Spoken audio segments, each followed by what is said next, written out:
আবারও বইছে শৈত্যপ্রবাহ। তীব্র শীতে উত্তরের বিভিন্ন জেলায় বিপাকে পড়েছে নিম্ন আয়ের মানুষ। শীতের বিস্তারিত জানাতে যুক্ত হচ্ছেন সহকর্মীরা। প্রথমে যাচ্ছি পঞ্চগড়ের সরকার হায়দারের কাছে। হায়দার, পঞ্চগড়ে শীতের তীব্রতা কেমন দেখছেন আর তাপমাত্রা কতটা নেমেছে জানাবেন। মাহমুদা মুনি, আপনাকে শুভ সকাল। পঞ্চগড়ের যে শীতের পরিস্থিতি সেটি হচ্ছে আজকে কিন্তু একেবারে রোদ ঝলমল একটা দিন। আমাদের এখানে কিন্তু সূর্যের দেখা মিলেছে এবং আকাশ পরিচ্ছন্ন আছে। আজকে তেঁতুলিয়া আবহাওয়া অফিস যেটা তাপমাত্রা নির্ণয় করেছে 10.5 ডিগ্রি সেলসিয়াস, মানে গত কালকের থেকে গত 2 দিন থেকে যে মাঝারি শৈত্যপ্রবাহ ছিল এবং মৃদু শৈত্যপ্রবাহ বয়ে যাওয়ার যে একটা প্রবণতা ছিল সেইটা কিন্তু কমে গেছে। এবং আজকে কিন্তু এই সূর্য ওঠার কারণে এবং সূর্যের মুখ দেখার কারণে কিন্তু মানুষজনের মধ্যে অনেকটা স্বস্তি ফিরে এসেছে এবং এই সাধারণ খেটে খাওয়া মানুষেরও কিন্তু কষ্টটা কিছুটা দূরীভূত হয়েছে বলে মনে হচ্ছে। এবং হাসপাতালে আমরা খবর নিয়েছি, হাসপাতালেও কিন্তু গত 2 দিন থেকে আমরা বাড়তি রোগীর ভর্তির কোনো খবর পাইনি। তেঁতুলিয়া আবহাওয়া অফিস যেটা বলছে যে এই শৈত্যপ্রবাহ যদিও কমেছে কিন্তু মৃদু যে হাওয়া, যেটা হিমেল বাতাস আমরা বলি, হিমালয় থেকে বয়ে আসা যে বাতাস, সেটার তীব্রতা আছে। সেইটার কারণে কিন্তু বিকেল থেকে আসলে শীতটা শুরু হয় এবং সারা রাত ব্যাপী কিন্তু কনকনে হাড় ভাঙা যে ঠান্ডা সেটা কিন্তু এখনো বিদ্যমান রয়েছে। এবং আমরা যেটা লক্ষ্য করছি যে সাধারণ খেটে খাওয়া মানুষ কিন্তু 3-4টা করে কাপড় পরছে এবং এইভাবেই কিন্তু তারা শীত নিবারণ করছে। তো এই ছিল আমার কাছে সর্বশেষ। আমরা যাচ্ছি দিনাজপুরে, সেখানে অপেক্ষা করছেন ফখরুল ইসলাম পলাশ।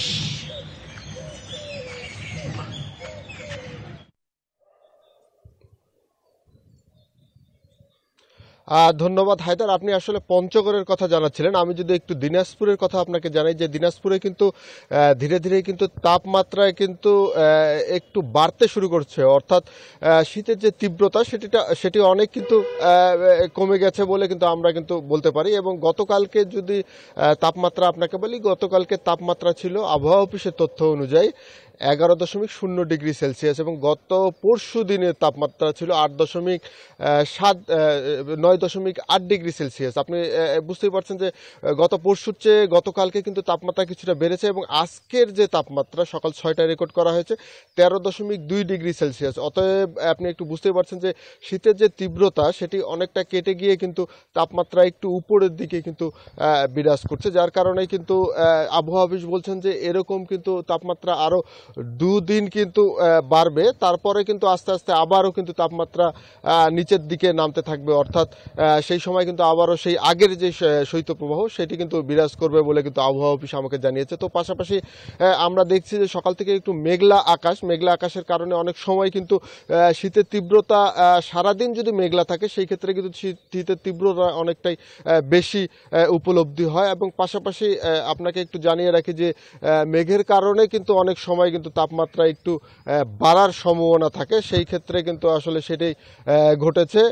কিছুটা তাপমাত্রা কিন্তু 1-2 ডিগ্রি সেলসিয়াস করে বাড়তে শুরু করেছে। তো আবহাওয়া অফিস বলছেন যে এই অবস্থা কিন্তু আরও 2-1 দিন থাকবে, এটি আপনাকে এর আগেও বললাম। আর বিশেষ করে সবচেয়ে বিপাকে থাকে যে নিম্ন আয়ের খেটে খাওয়া মানুষ, বিশেষ করে ছিন্নমূল মানুষ যেগুলো রয়েছে, বিশেষ যেগুলো স্টেশন এবং টার্মিনালে আমরা দেখেছি একেবারে কম্বল গায়ে দিয়ে একেবারে উবুথুবু অবস্থা, সেই সব লোকের কিন্তু শীতের তীব্রতা অনেক বেশি থাকে। তো দিনাজপুর থেকে এই ছিল আমার কাছে শীত নিয়ে সর্বশেষ। এখন চলে যাব লালমনিরহাটে, সেখানে সহকর্মী অপেক্ষা করছেন রবিউল ইসলামের কাছে জানতে চাবো সেখানকার শীতের অবস্থা।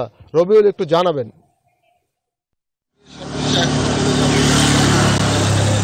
সহকর্মী অপেক্ষা করছেন রবিউল, ধন্যবাদ পলাশ আপনাকে। আপনি যেমনটি বলছিলেন দিনাজপুরের খবর, ঠিক তেমনই কিন্তু লালমনিরহাটে কিন্তু আজকে হিমেল হাওয়ায় কনকনে শীতে কিন্তু জর্জরিত। আজকে কিন্তু লালমনিরহাট জেলায় কোনো কুয়াশা না থাকলেও কিন্তু হিমেল হাওয়ায় সাধারণ মানুষ, খেটে খাওয়া মানুষ কিন্তু কাতর হয়ে পড়েছে এবং বিশেষ করে শ্রমজীবী মানুষ যারা রয়েছে, শ্রমজীবী মানুষরা কিন্তু সবচেয়ে বেশি কষ্টে পড়েছে। আমরা দেখেছি যে ঝলমলে কিছুটা আলো আসলেও কিন্তু শীতের দাপটটি কমেনি এবং পাশাপাশি আজকে কিন্তু লালমনিরহাট জেলার সর্বনিম্ন তাপমাত্রা 10.2 ডিগ্রি সেলসিয়াস বলে আবহাওয়া অফিস আমাদেরকে জানিয়েছেন। পাশাপাশি আবহাওয়া অফিস আরও একটি সংবাদ জানিয়েছেন, আগামী 3 দিনের মধ্যেই মাঘ মাস পড়লেই কিন্তু মাঘ মাসের শীতের তীব্রতা বেশি হয়ে যায় এই অত্র এলাকার মানুষ। পাশাপাশি এই হিমেল হাওয়া এবং ঠান্ডায় কিন্তু ছিন্নমূল মানুষ এবং ভাসমান কিছু মানুষ রেল স্টেশন, বাস স্ট্যান্ডে অবস্থান নিয়ে আছেন, তারা কিন্তু অনেক কষ্টে আছেন। এদিকে হাসপাতালগুলোতে কিন্তু রোগীর সংখ্যা দিন দিন বৃদ্ধি পাচ্ছে, বিশেষ করে শিশু ও বৃদ্ধ। যারা রোগগুলো হচ্ছে নিউমোনিয়া, ডায়রিয়া এবং অ্যাজমাজনিত রোগে কিন্তু বেশি কাতর হয়ে পড়ছে। তো এই ছিল আমার কারণে সর্বশেষ। ফিরে যাচ্ছি স্টুডিওতে।